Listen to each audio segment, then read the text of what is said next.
You're listening to the Options Insider Radio Network, the home of the Options Podcast. For more quality options programs, visit theoptionsinsider.com or search for Options Insider Radio Network in your podcast provider of choice. Listeners can also access all of our programming through our mobile app available in the iTunes and Google Play stores. Select programs are also available via live stream at mixlr.com/options-insider. That's mixlr.com/options-insider. Don't forget to follow along with your favorite programs and submit your own questions for the hosts at twitter.com/options, stocktwits.com/options, facebook.com/theoptionsinsider, or via questions at theoptionsinsider.com.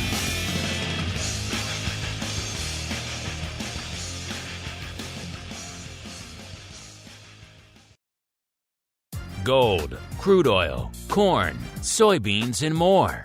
With so many tradable products, the futures options market can be an intimidating place. How can you possibly keep track of the latest trading developments across so many different products? Don't worry, we've got you covered. Welcome to This Week in Futures Options, the program designed to help active futures options traders stay on top of this ever-changing marketplace. Each week, we'll break down the top trades, hot products, volatility explosions, and much more. This Week in Futures Options streams live, so be sure to check out our live stream via the Mixlr app. That's MIXLR. Or join our live chat room at mixlr.com/options-insider. Whether you're an experienced veteran or a newcomer looking to separate the wheat from the lean hogs, This Week in Futures Options has the information you can't find anywhere else. This Week in Futures Options is brought to you by CME Group, the world's leading and most diverse futures and options exchange. For more information and educational resources about futures options at CME Group, visit cmegroup.com/options. This Week in Futures Options is also brought to you by FTSE Russell, a leading global provider of benchmarks, analytics, and data solutions. For more information, please visit ftserussell.com, cboe.com, and cmegroup.com. And now, get ready to break down the latest futures options trading activity. It's time for This Week in Futures Options. All right, everybody. That music means it's Thursday. It's 1:30 p.m. Central, 2:30 p.m. Eastern. It is time, once again, for TWIFO, This Week in Futures Options, a program where we do exactly what the name says. We break down the week that was and still is on the futures options front. Maybe we'll talk some dairy. Maybe we'll talk some lean hogs. Maybe we'll talk crude, metals, euro, dollars, equities. You never know.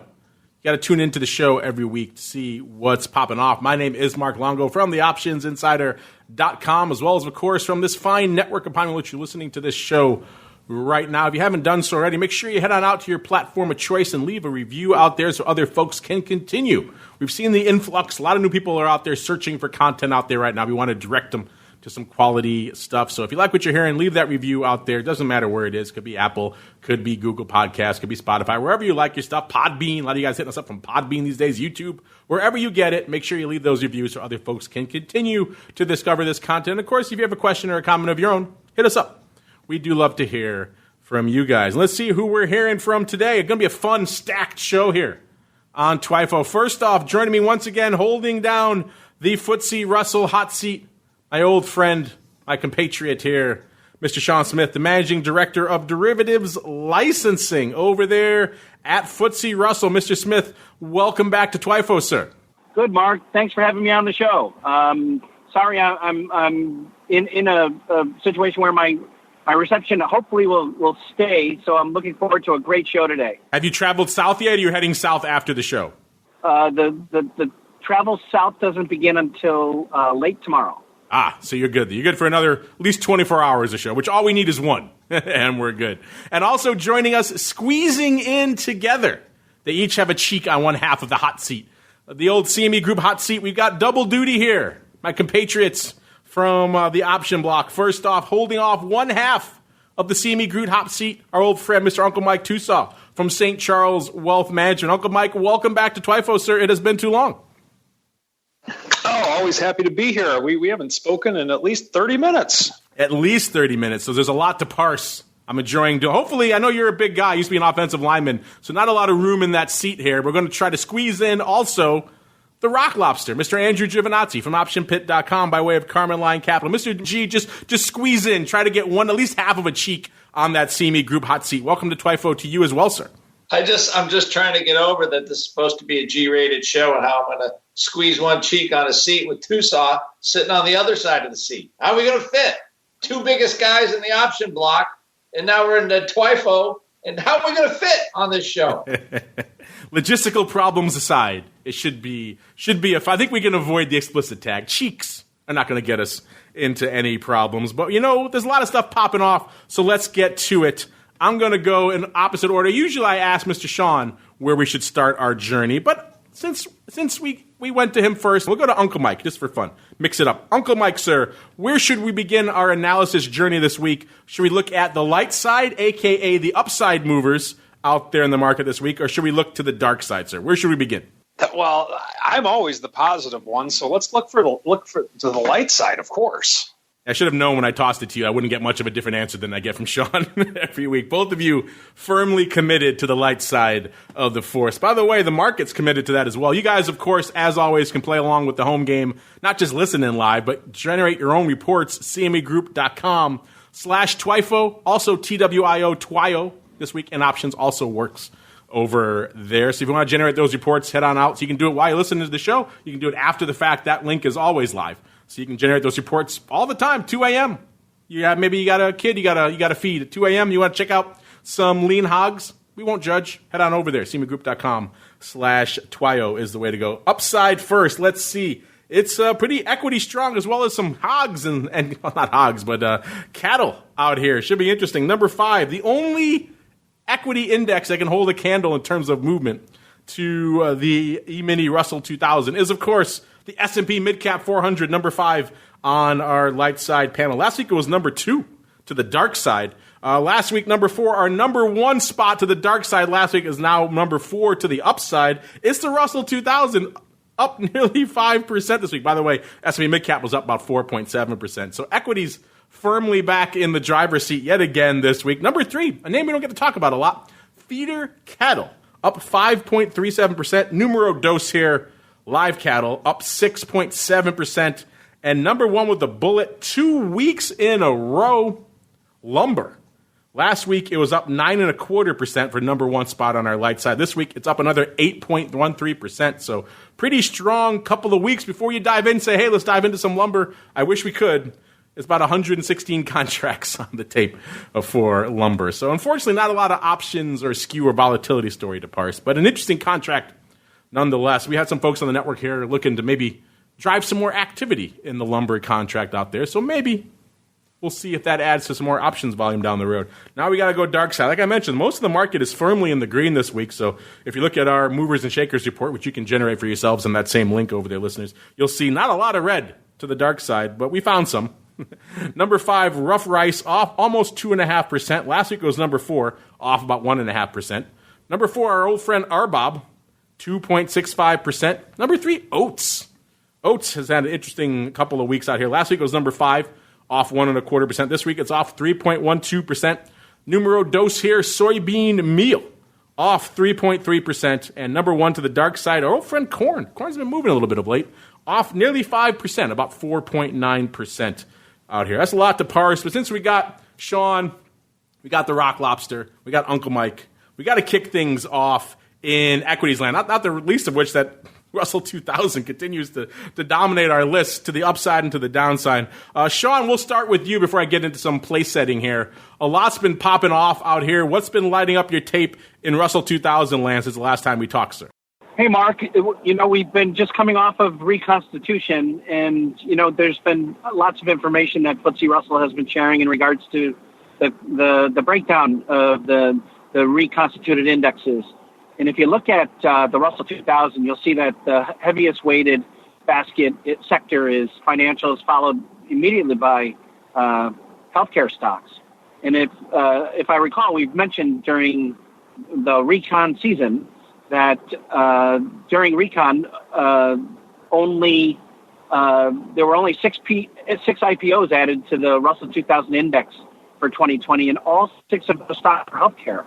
So with the news of a coronavirus vaccine, we saw the markets rally, but Russell 2000 I think you mentioned 5% was the number. So I've always said that the Russell 2000 outperforms to the upside and it outperforms to the downside when it's and with that, you're seeing tremendous volume and liquidity at CME Group in terms of volume and open interest. They continue to add volume. They continue to grow the open interest, which is a tremendous strong anchor for the investor community as well. So it's really exciting to see Russell 2000. So I would say just continue to keep your eye on those various sectors because they're really driving the Russell 2000. And we're entering election season, which is another big component. And we always talk about Russell 2000 being a domestic index. So it's definitely a big topic. Small caps is a very big topic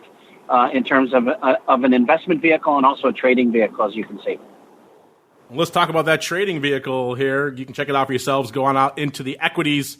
Go on to the E-mini Russell 2000. Listeners, you find this for yourselves. You'll see normally we talk about a lot of downside puts. Not so much the case today. By the way, coming into showtime right now, the Russell 2000 at about a 1461.5, puts it up about almost 3% here on the week here. And we're seeing vol actually creeping up out here. It's been a interesting topsy-turvy week. We're selling off a bit today. That's partly why we're seeing a little bit of that juice stay in there. And, of course, it's moving. Russell 2000 is moving. In fact, yesterday, it was blowing the doors off everything else out there. Yesterday, the Dow was up nearly 1%, 0.85%. The NASDAQ up 0.59%. S&P up 0.91%. And the Russell 2000 was up 3.5% just yesterday. So these vol levels are merited out here. We're looking at about a 44.5 in that front contract, 38.5 out a little bit far. That front contract has 1 day to go, though, listeners. So bear that in mind a little bit. We're in the high 30s when it comes to the actual real vol out there in Russell 2000 land. In terms of what's lighting it up out here, it's not the out-of-the-money puts this time. It's 15 double calls, 1555 calls leading the dance out here in September as the number one contract leader. And be curious about skew out here. Let's see, last week in September, let's go out there to September just for fun. 17.2% rich, they had the money last week. This week, the puts, 20.2% rich. So puts getting bid up. Calls, 13.2% cheap last week. This week, calls, 15.4% cheap. So calls getting cheaper, puts getting bid. Interesting times out here in Russell 2000. Let's go back the way we came through the seats out here. Let's start with the Uncle List of Mike's. I want to talk to you about equities because you made an interesting comment earlier this week on the option block because I know your particular rules about equity exposure for your clients are you can't really play en masse until you see the markets go positive on the year. I know you mostly look through the lens of the S&P 500. And the S&P 500 flirted with it earlier this week. And so you flirted with getting in. Then, of course, that kind of worm turned and you got back out. Walk us through your dance here, your struggle to gain equity exposure for your clients and where you stand right now, Uncle Mike. Mark, you just gave me a segue to say something I've always wanted to say on the show. The struggle is real. Well, there you go. I'm glad we can make your dreams come true, sir. No, so in general, one of my strategy with my trading style, I am the ultimate bull, typically, but I always say I'm long-term bullish, short-term cautious, and that the market can go down. And so not a lot of financial advisors believe that that's a possibility at all, but it can. And so at some stage, you have to have some type of risk management in place to take that on. And the way with which I typically try to manage risk is that when markets go negative, my rule is that I don't want to have more than a 5% exposure to the markets or to stocks. And so I have things and other things. I have exposure to some commodities, bonds, things like that, of course. But when doing this, I think it's very important that you have some type of line in the sand to where it's like it's enough's enough. I personally hate this market because when the market goes positive, negative, it's like, hey, I'm back in business. Oh, no, I'm out. Hey, I'm back in business. Oh, no, I'm out. And so I have to be very careful that I don't get chopped out. And so earlier this week, I put on a really small put spread or sold a really small put spread. Didn't work out, got out of it really quickly, sold another one yesterday, and we'll see where this one goes. But they're very small positions in that I want to if the market does continue to go way lower, I want to be very careful. And so the concept behind this is that I am bullish for the long term, but the reality of it is that if a market is negative on the year, especially in mid-July, then that's not a strong market, in my opinion. And so because of that, I'm waiting for the market to show me it's the fact that it's positive before I actually get into it again with any serious size. And so granted, if the market is way down, and I would have loved to have bought several hundred points ago in the S&P when we were at our lows a couple months ago, but I don't, my styles of trading don't work in that. So that's when I'll focus on bonds and commodities and things like that, of course. But the big moneymaker for me typically is in the stock market. And so for the time being, I'm just kind of sitting in a lot of cash at this point. I know the big moneymaker for the Rock Lobster is on the large cap volatility side of the space. Let's parse it, particularly how it pertains, of course, to small caps as well. Coming into a few minutes ago here on the show, we saw our old friend VIX Cash at about 27 and a quarter or so. It puts it down a little over 3 handles from TWIFO last week, about 3 and a quarter. The VVIX, which is the vol of vol listeners, at about a 114. That's down about 6 points from last show. And the RVX, which is the VIX of the Russell 2000. That one, as you said, that's moving, that's shaking. I just kind of parsed the different implied vols for the different futures contracts out there. RVX kind of takes a little bit of a smorgasbord of those out there and puts them together to get about a 38 and a half. That puts it down, it's pretty much unched from last show, down about a quarter from last show. But VIX has been moving, so that means that spread has been widening out again. That VIX RVX spread is at about 11 and a quarter right now. That puts it about exactly 3 points wider than it was this time last show. So we talked not too long ago, Rick Rosenthal from the CBO was on here talking about how that spread averages at about 3 points at 11 right now. So things are moving. Mr. Rock Lobster, I know you like to hang your hat in all things large cap vol and VIX. So let's start there. What are your thoughts on our current volatility and VIX setup? And then B, like we mentioned before, this small cap to large cap vol spread is getting pretty wide. I mean, small caps are moving. Is this an area where you guys in your vol trading club are starting to focus more interest in, sir?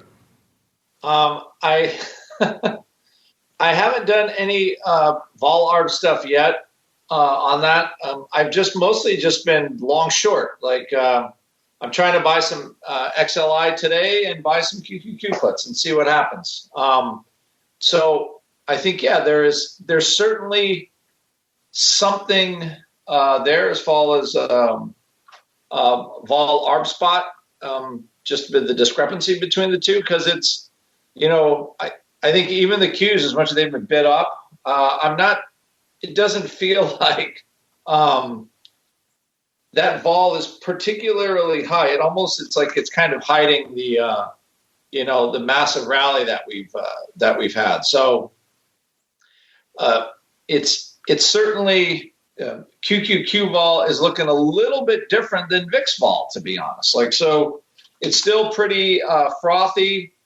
VIX has kind of been moving down a little bit, and then the QQQ vol is up. And I find that VXN, like a QQQ vol, is a little scarier anyway. Just the Qs in general after the big run up. At least SPX kind of, those other stocks sort of dampen the massive stocks in the Qs. So I think it is some weird vol times. And what I was actually doing in between shows is just trying to see if some of the tail risk is actually coming in a little bit, which I was trying to pull up all the data for that and a few. But today it feels like some of that strangely is coming in. I mean, VIX is dropping, like all the stocks are dropping. It just feels like there's a little bit of, the market's kind of breathing a little sigh that we're just not moving big today. Because remember, once you're in the zone, the higher, like high 20s, low 30s, zone 4, things have to kind of keep moving to keep the vol, let's just call it fresh. And we're not today is just definitely not one of those days. I mean, it's moving a little bit, but I mean, relative to what we've seen, not much. So I believe, anyway, I think just vol's in an odd place, just because we still have relatively very high vol. We have kind of this strange election curve. I think there's just so many things that are strange. It's not a slam dunk for the vol traders to, for vol to kind of price that stuff anymore. There's almost too much crazy to price, I think. Because you've got market that's unched for the year. The Qs are at an all-time high or close, but for the most part, they've had a great year. You have vol in zone 4, which it shouldn't be. You have an election in this COVID thing, which nobody knows what the heck is going on, or sort of. So, there's all these cross currents. Normally you get okay, the market's rallying, and VIX is 12, or okay, the market's selling off, and VIX is 27, and you're not getting anything like normal. So, I just think I'll just say, at least for now, things just seem to be looking like, hey, we have a ball of confusion, and it's not ready to be over yet. Let's just put it that way. It's not ready to be over yet. Not indeed. Our equity segment, though, coming to an end right now. Really quickly, Mr. Sean, before we roll out of equities, a lot of other contracts and areas we want to dive into here on the show. Any other thoughts here on what we were just talking about here, the small cap vol exacerbating itself versus large cap? Are you hearing any interesting anecdotes from some of the trading firms you're engaging with and the brokers? Is this driving any sort of interesting activity over there these days, sir? Just that the vol is high, and the market's going to continue to be volatile. And Mr. Rock Lobster and Uncle Mike, it's a pleasure to meet you guys on the show. I should have said that when I started talking earlier. I'm sorry I didn't. But I just am agreeing with a lot of the comments, and also agreeing that the market's going to continue to be volatile because of what's going on in our current world. One being coronavirus, the other being our elections here in the United States, and we are deep in election season. I think we have been for a while, but it's now going to definitely heat up.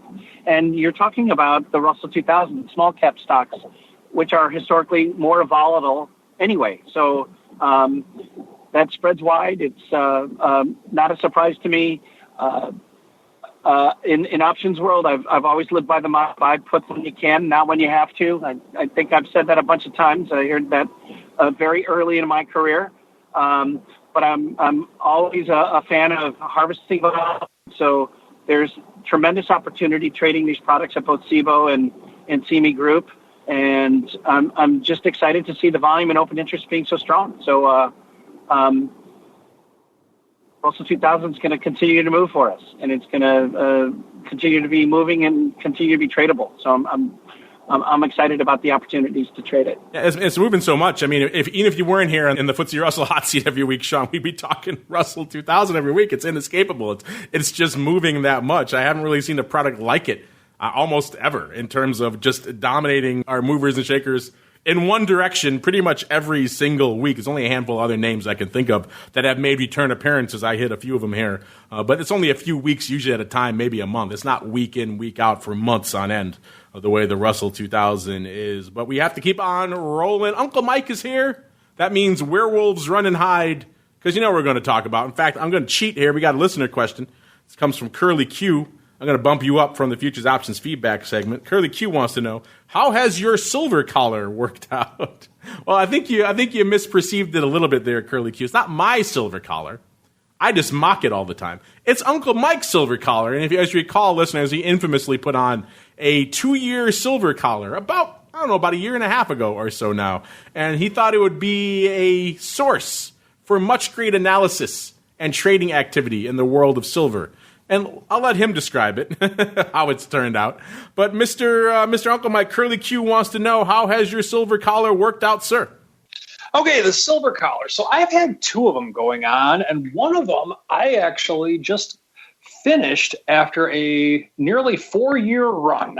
And so with that, the premise for my beloved silver collar was that I believe that now, it's factual that premium to the downside in silver is more expensive than premium to the upside. So the concept behind it is if you go a little bit further out, you can, premium to the upside is more expensive than premium to the downside. Not sure what I said a moment ago. But anyway, if you do a collar, you actually have the ability to do a costless collar, or you have a lot of opportunities in the silver world just because of the reverse skew that exists within implied volatility. So with that being said, you can sell premium to the upside for pretty decent money, and it's not going to quite cost as much when you're actually buying the puts to the downside. So with that, a couple years back on the option block, I put out a big announcement saying I am going to do this active silver collar. I'm going to have information every day about what I'm doing on it. I was excited about it because silver moves all over the place, as you well know. But then for a long, long time, silver really didn't move. And so I was made fun of, rightfully so, by Mark Longo constantly because I never really made any adjustments to it. But I would say over the course of 4 years, I probably made maybe on this one, on the really tight silver collar, I made probably 15 adjustments on it over the course of 4 years. And it's just something I was planning on maybe making one adjustment every week or two. So I was hoping for roughly 200 adjustments in that time frame maybe. And I got 15.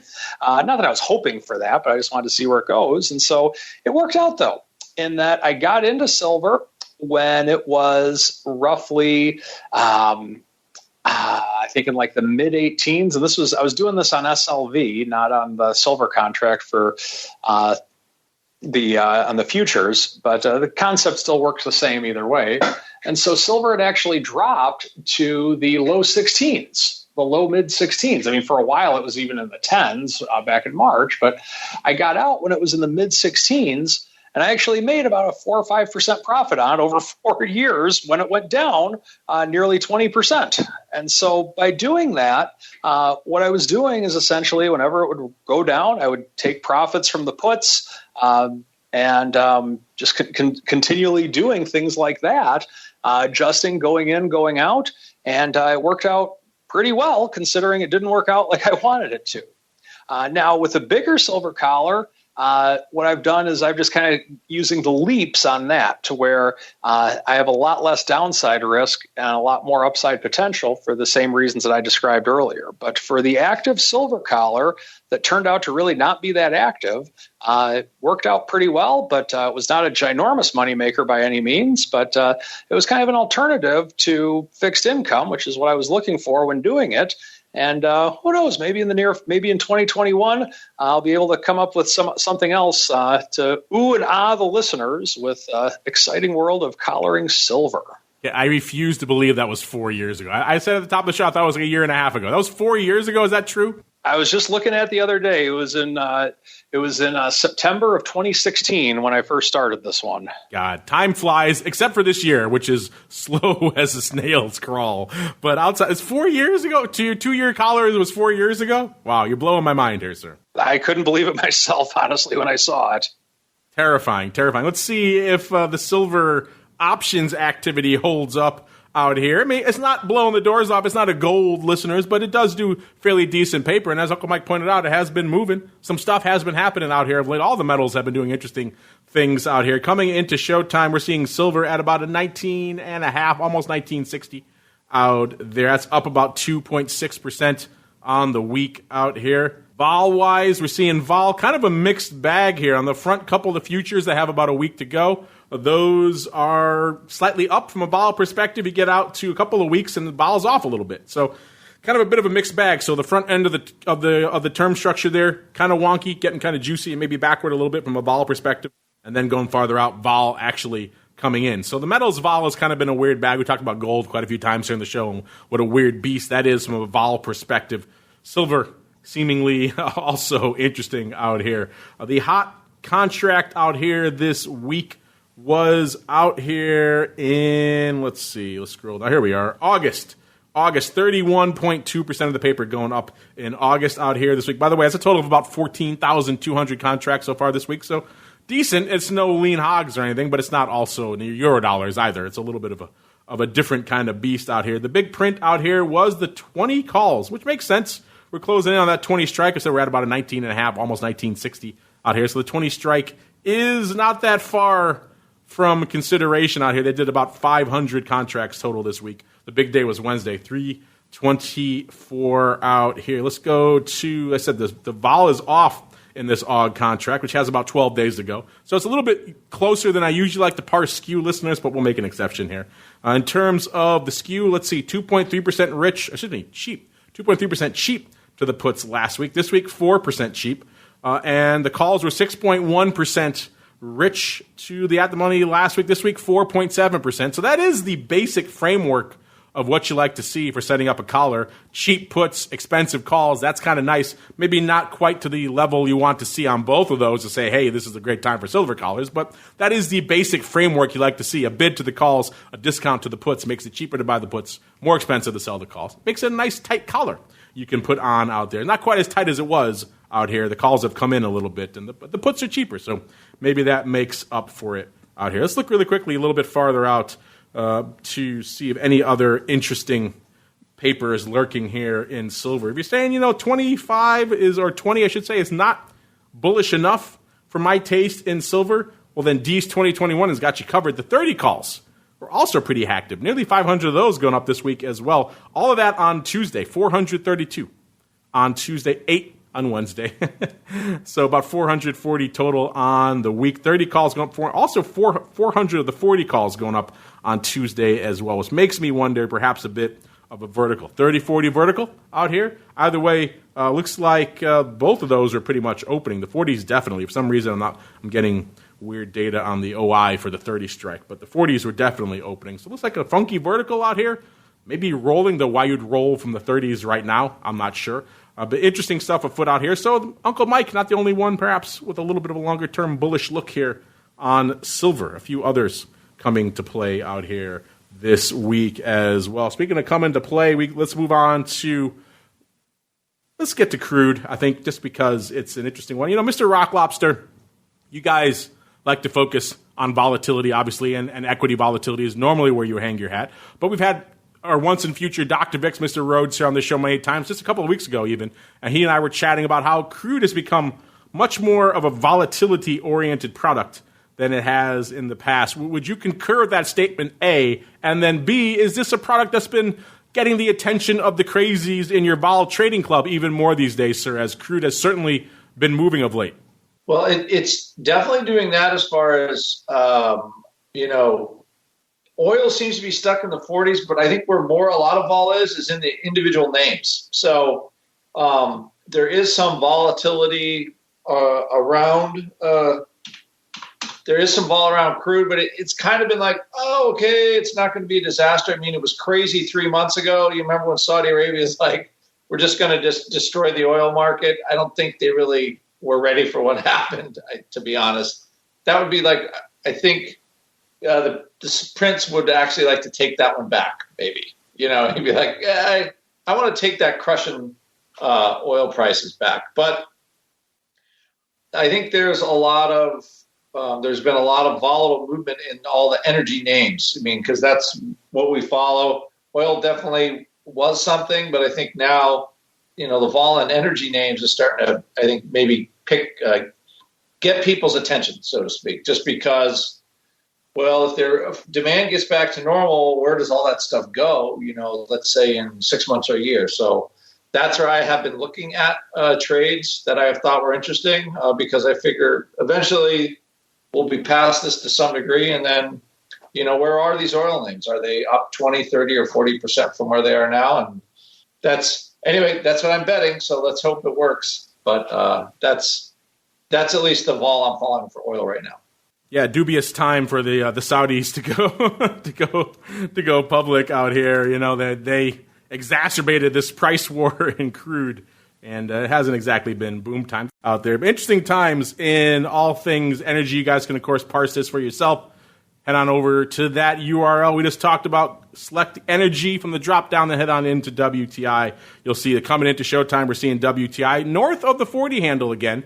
So we talked a couple of weeks ago about how the option skew was seemingly fading this rally out here in WTI, and that was the case, and it did drop back below 40, but this week back up, even though net it's off slightly on the week, off about 0.05%, at about a 40.75 coming into the show out here. The hot contract out here was the SEP contract with over 50%. That's a rare over 50% aggregation out here, nearly 58.6% of the paper coming in the SEP contract. And I said we're at about a 40.75, but all anybody wanted to play in this week was the 35 puts. So not the 40 puts, which probably would have been your first guess out here, but the 35 puts doing 15,702 contracts out here this week, listeners, for our number one with the bullets trade out here. Looks like the lion's share, actually, that coming today, 8,000 of that, so pretty much half coming today, and then about 3,000 on Monday, 2,000 on Wednesday, and about 2,000 on Tuesday, 2,700 on Wednesday. The lion's share of that opening, obviously we don't have today's OI to know for sure, but all week there's been opening on that 35 put strike, so interesting action there. And then we kind of fall off a cliff for number two. It's kind of a bit of a tie between the 45 calls and the 30 puts. Both of them did almost 8,200, 8,276 for the 45 calls. The big day was Tuesday, ever so slightly, 2,300 of those. And then the 30 puts did about 8,100. And the big day for them was today as well, 4,500 on the tape today, 2,200 on Monday. Let's go out to see what the skew is up to and the vol is up to. Vol off a bit.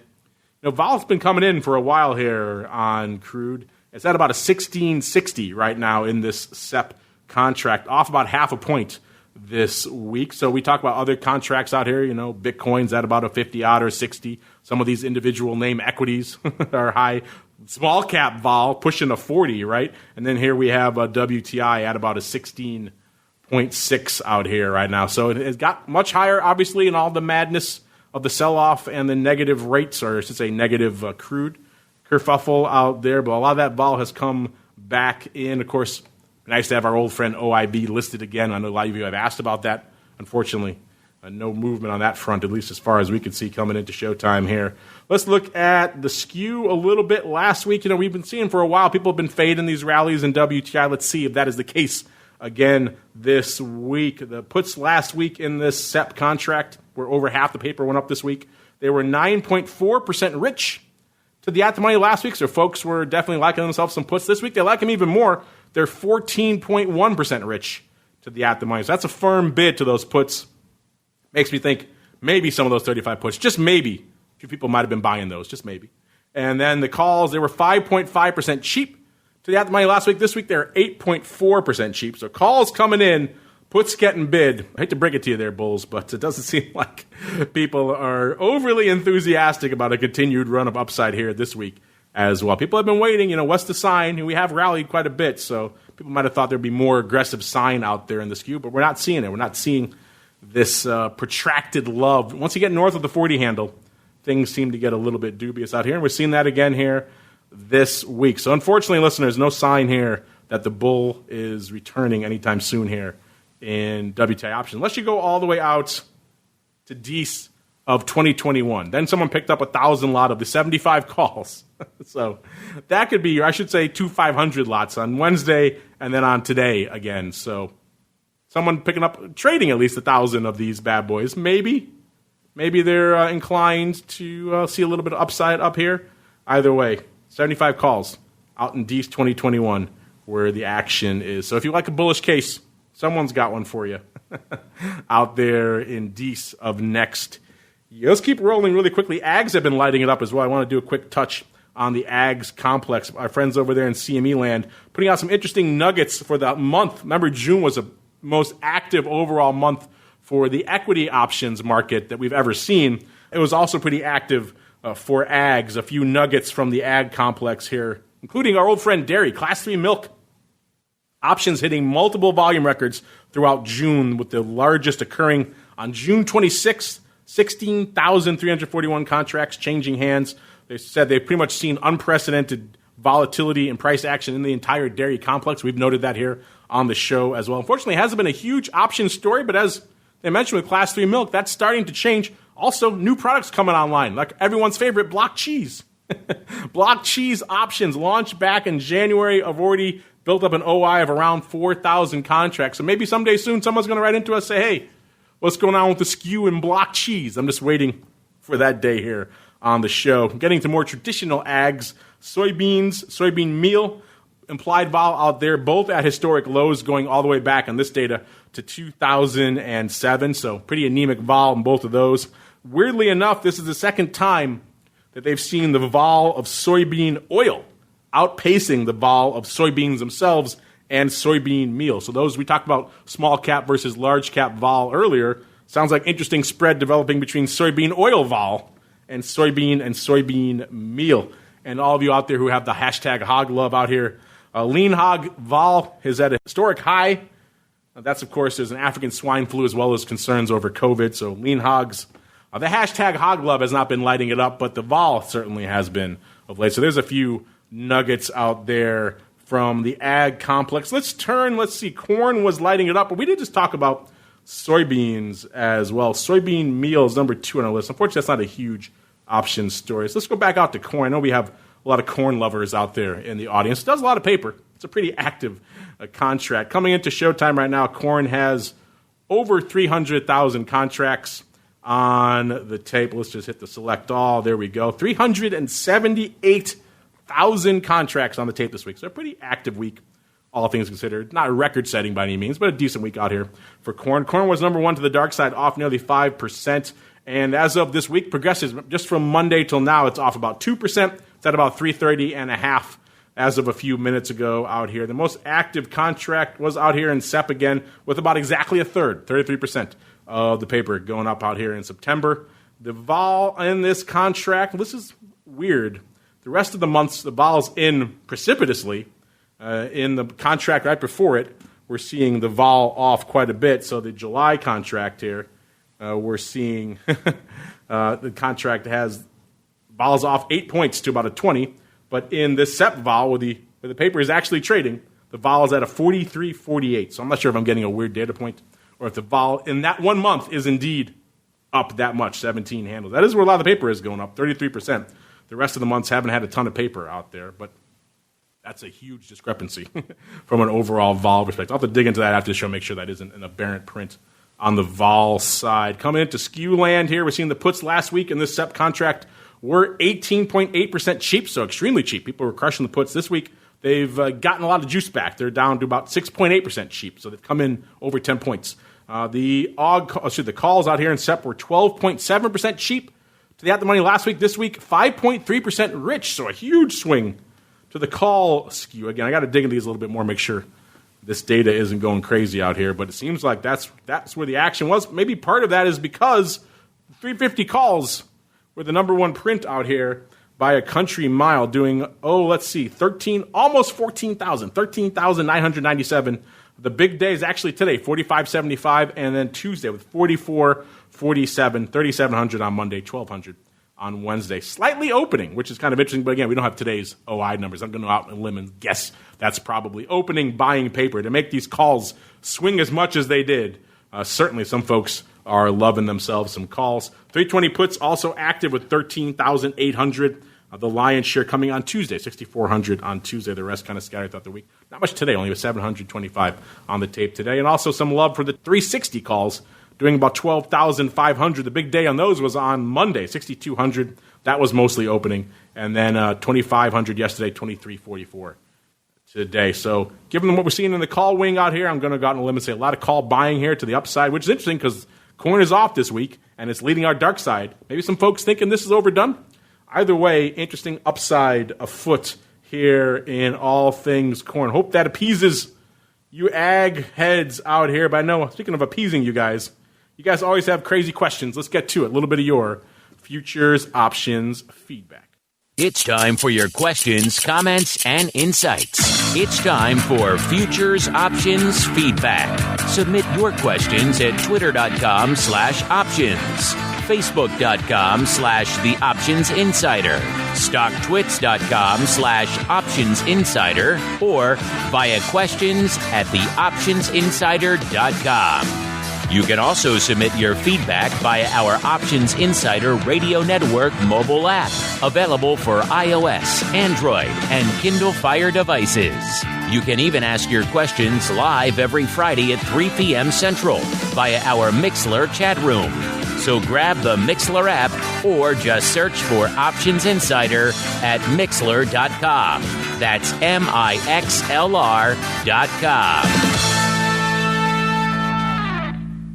All right, everybody, welcome to your feedback. We love the feedback. We always love the live folks as well. We like to bump you up. We got Alexander Flores, number 10. I guess we got 9 others in there. He says, hello. Well, hello to you. He's also chiming in about Tesla options. Says, you swing in Tesla 2 all week. That's true. Wrong show, though. We just talked about that on the option block. You'll get your fix of Tesla on the option block on there. But glad to see you in there. Hope you guys are enjoying the live. Everything seems to be working this week on the live stream, so that's good to see. All you guys like to stream the shows when you're not busy taking them in on demand. Let's see here. Mythos. Sean, put your question answering pants on. This one's for you. Mythos wants to know, do all Russell indices undergo the same reconstitution process on the same cycle? Obviously, Sean, we just came off the biggest week of your calendar year, the Russell Recon. I think you're still a little bit exhausted from all the madness that unfolded. That's, of course, a big week for the Russell 2000 and the Russell 2000. Mythos wants to know, what about anything else out there? Do they all have the same process in terms of rejiggering the indexes, sir? And great question, and thanks for asking the question. Here in the United States, yes, it is an annual event. It happens at the same time every year, and the last Friday of June is the culmination of reconstitution. This year it was June 26th. So yes, and the reason is that we like to keep the indexes relevant for the year. And we talk a lot to the investor community. We talk a lot to our clients. We talk a lot to the folks that use our indexes for products. And here in the U.S., it's a balance of client demand plus the frequency of reconstituting is also a costly.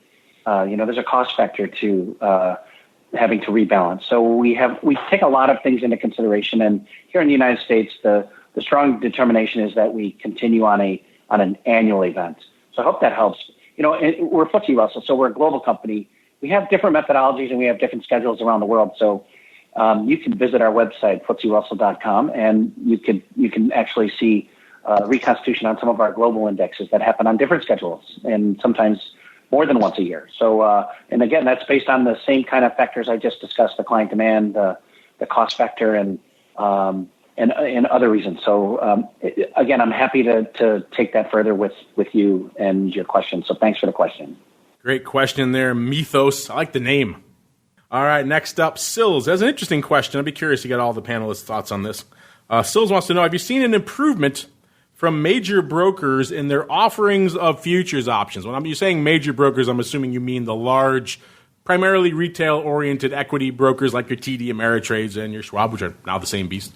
And I think for the most part, we have seen a lot of that. A few years ago, 5, definitely 10 years ago, if you wanted to trade futures or indeed futures options on one of those predominantly equity options brokerages or equity brokerages, it really was difficult, if not impossible. Most of them didn't really have a deep bench of futures expertise on staff. It was kind of hard. Over the years, we've seen a lot of them make acquisitions in the futures and futures option space to improve that expertise. And also seen a lot of them really making improvements to the platform. That's another big problem, was the functionality on the futures and futures option side when it came to brokerage was orders of magnitude behind what you can get if you're just trading equity options. You want to come in like, what was it, Andrew just saying, want to sling some Tesla options. You get all the bells and whistles and the cool GUI and all the good stuff, drop-down menus for days. You could trade forever. If you wanted to go trade the same thing on, let's say, the CL options a while ago, it was kind of sparse and few and far between, and it was hard. You had to populate the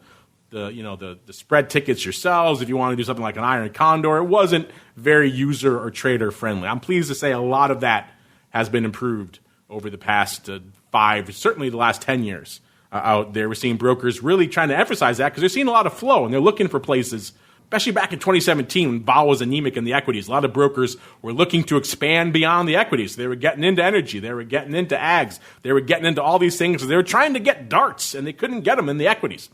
So that really led to a great renaissance of that, and it's only continued right now. I'd be curious. Let's start with Mr. Rock Lobster. I'd be curious for your thoughts on this. You obviously engage with a very bleeding edge of the retail options trading spectrum. Do you think you've seen an improvement, as Sills puts it, from the major brokerages and their offerings of futures options, sir? Yeah, I think everything has gotten a little bit better. I remember way back when, when I was a SIBO trader, just, what you would get for quotes for commodity options at all. I mean, this was 25 years ago when I was a floor. I can't believe it's that long since I was in SIBO, but I think everything overall has been getting much better, and it's just the growth of the products as people start to understand and want to trade them. But yeah, things are definitely better all the way around, and technology helps. I mean, the stuff that you have now, we're really for retail, was actually just better than the analytics we had when we were around in even 2000, and much better than we had when I started in 1990.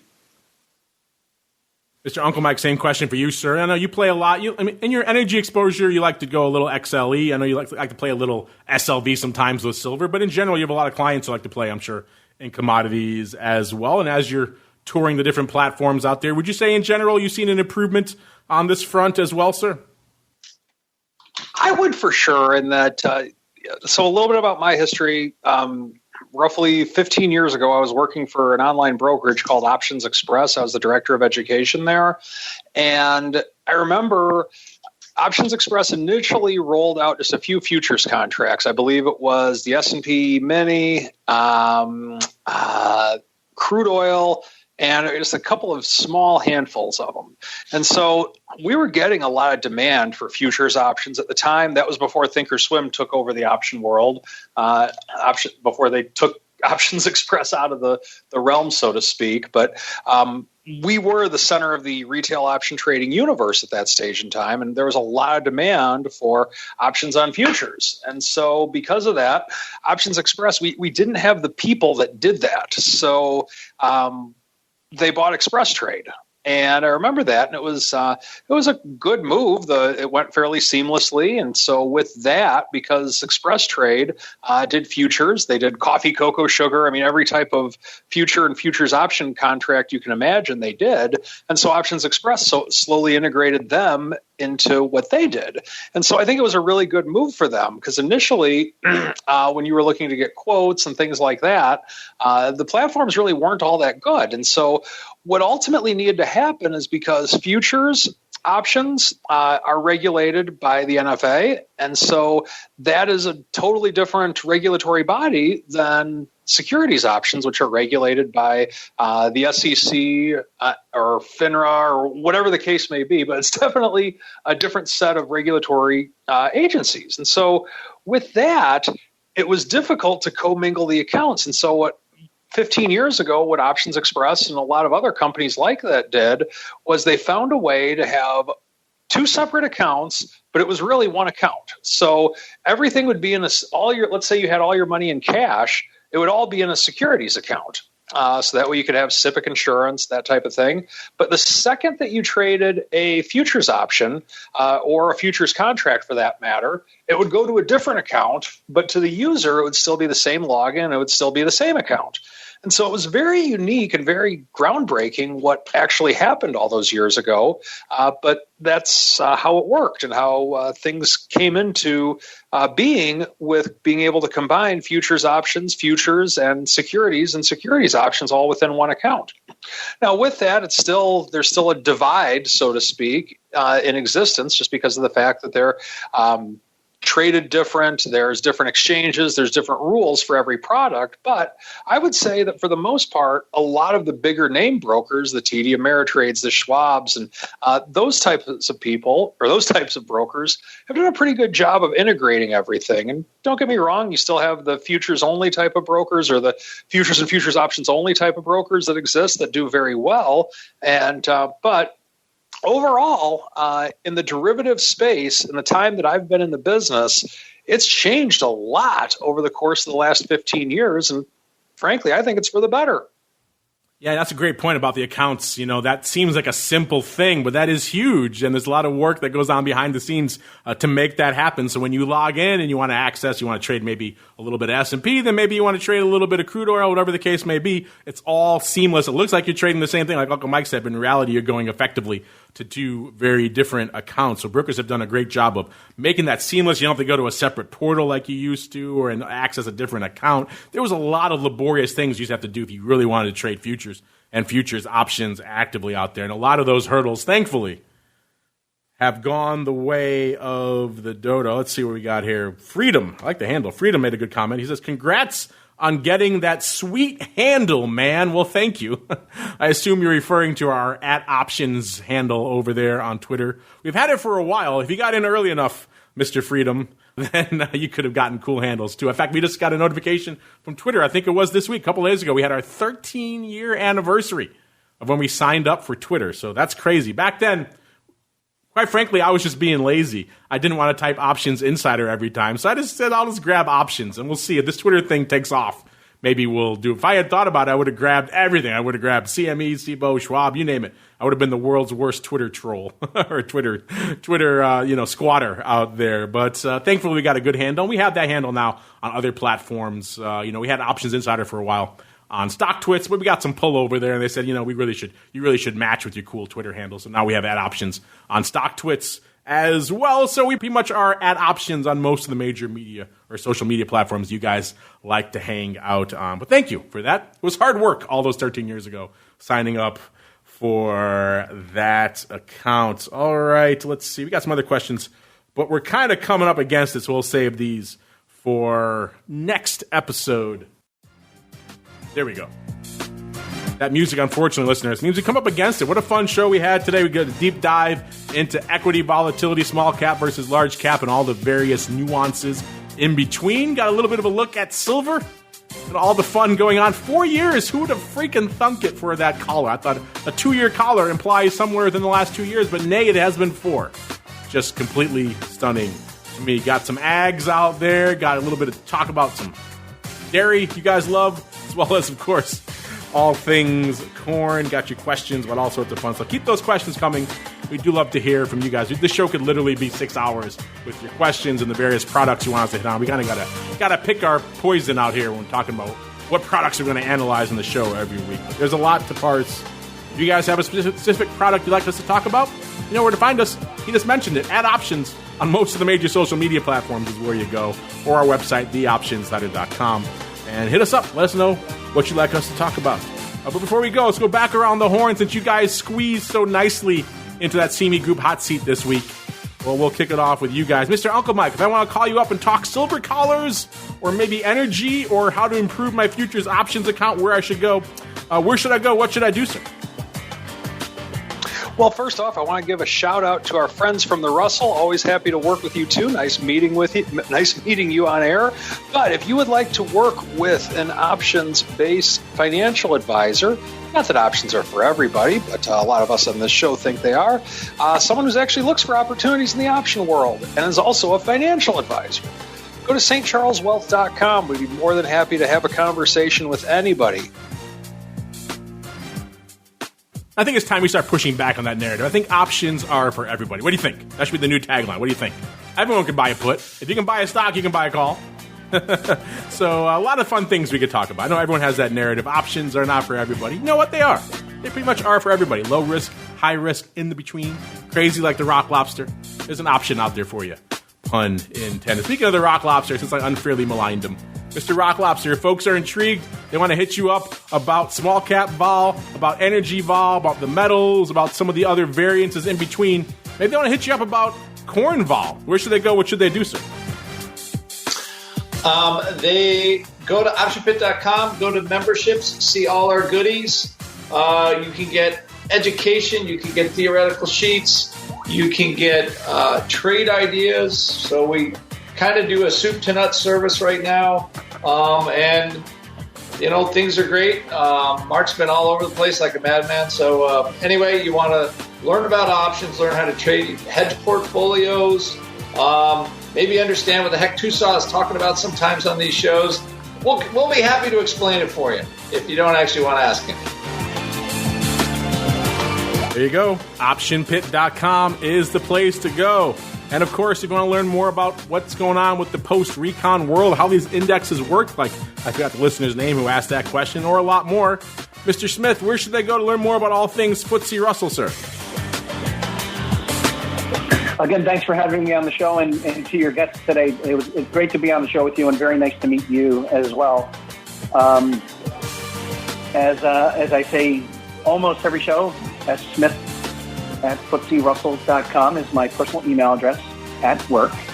And please go to our website, FTSERussell.com, where there's a lot of information regarding COVID, the economy, our index products, our reconstitution process and procedure on our domestic products and our international products. And again, you're always welcome to come right back to me or to Mark if you have more questions, because we love to answer them on the show, and it's always great to be here, Mark. So thanks for having me. They clearly do have questions. Hit them up in between shows or send them in to us. We'll talk about them and answer them on the show here as well. In between episodes, of course, FTSERussell.com is the place to go. Give them a follow on the old Twitters as well at FTSE Russell. And of course, you know where to go to find all things CME, CMEgroup.com for all the reports and all the data and analysis that folks like Blue and Eric are always doing with their research team. That's on the homepage. If you want to get our reports, CMEgroup.com/TWIFO or /TWIO. Those work all week long, not just during the show. So you can check all this stuff we're talking about here and go into more detail, however you like, kick the tires and light the fires on whatever product that you like. And on behalf of Sean and Andrew and Uncle Mike and our friends over there at CME, and indeed myself, I thank all of you out there for downloading, streaming, subscribing, for sending in so many great questions, for leaving those reviews, keep them coming, for listening live, all the fun stuff that you guys do. We'll be back here tomorrow, 1 p.m. Central, 2 p.m. Eastern, talk a little bit of vol and volatility views. And it's back on Monday. It all starts again with the option block all the way through to Thursday for more of This Week in Futures Options.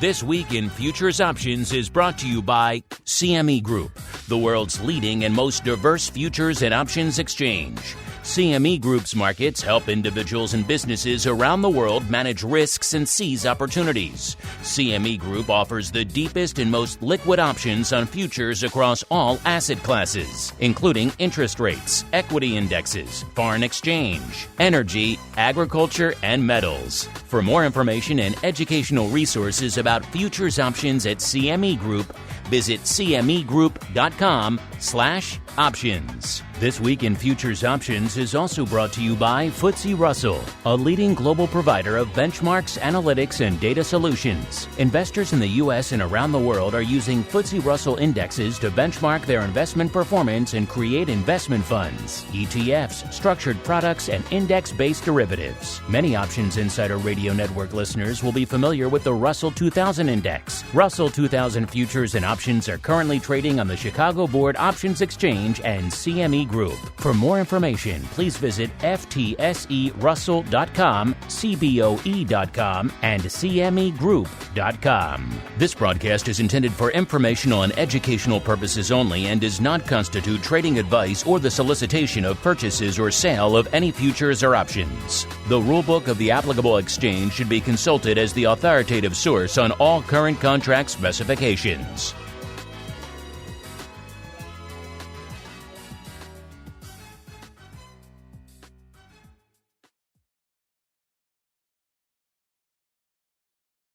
You're listening to the Options Insider Radio Network, the home of the Options Podcast. For more quality options programs, visit theoptionsinsider.com or search for Options Insider Radio Network in your podcast provider of choice. Listeners can also access all of our programming through our mobile app available in the iTunes and Google Play stores. Select programs are also available via live stream at mixlr.com/options-insider. That's mixlr.com/options-insider. Don't forget to follow along with your favorite programs and submit your own questions for the hosts at twitter.com/options, stocktwits.com/options, facebook.com/theoptionsinsider, or via questions at theoptionsinsider.com.